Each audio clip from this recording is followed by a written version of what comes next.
Asaytono. Asaytono backing off at offensive foul yan. Actually, in-emphasize lamang ni Jojo Martin yun.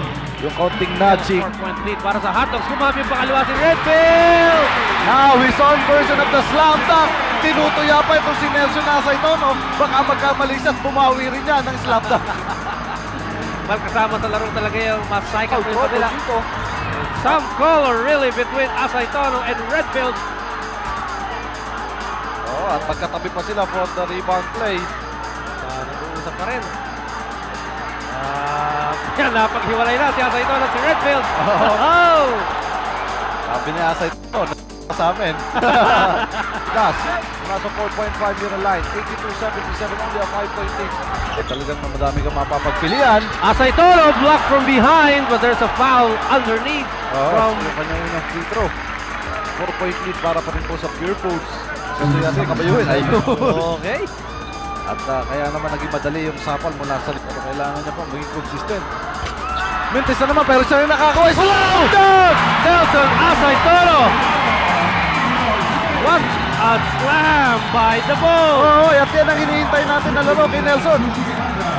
Merong timeout. At lamang na lamang Asaytono! What a dunk by Nelson Asaytono. Ang screen tayo hindi nakakita ng ganung klase ng salampakan. Put by 5 and Asaytono once again! Buka at balik na naman with those back shots of Asaytono. Napakalaki na gagawa nito sa isang kupunan. Dahil hindi siya solo-solo, hindi ito fast break.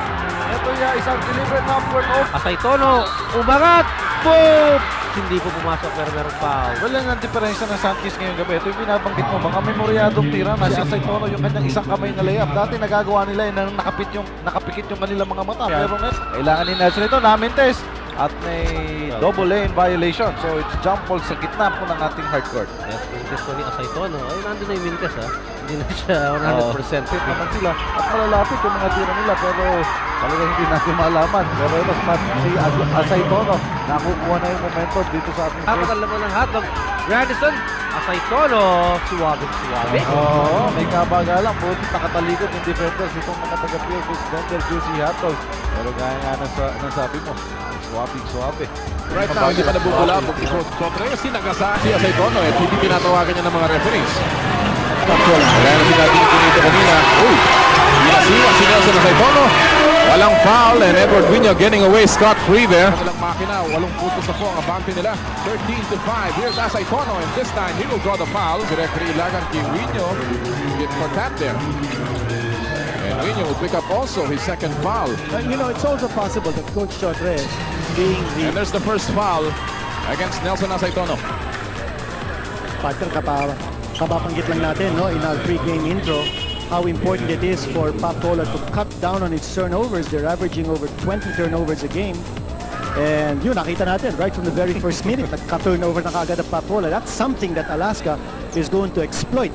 Yes, just picking his spots here. Here's Asaytono, 1-on-1, turns towards the baseline, now powers himself, and he's kumikita man ng gigil si Asaytono. And then parang may second motion. Nakita natin yun.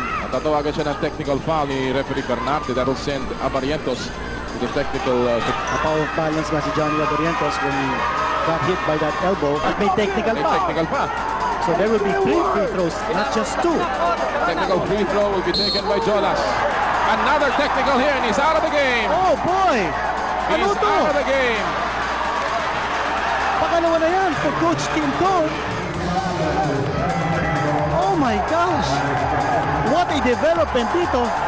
And Fredoy Dengsu, team owner ng Alaska,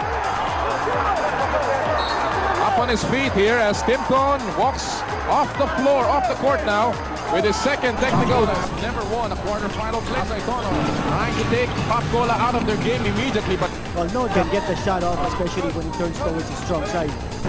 everybody bunched up in the left side. Asaytono gets inside the hole. Excellent move.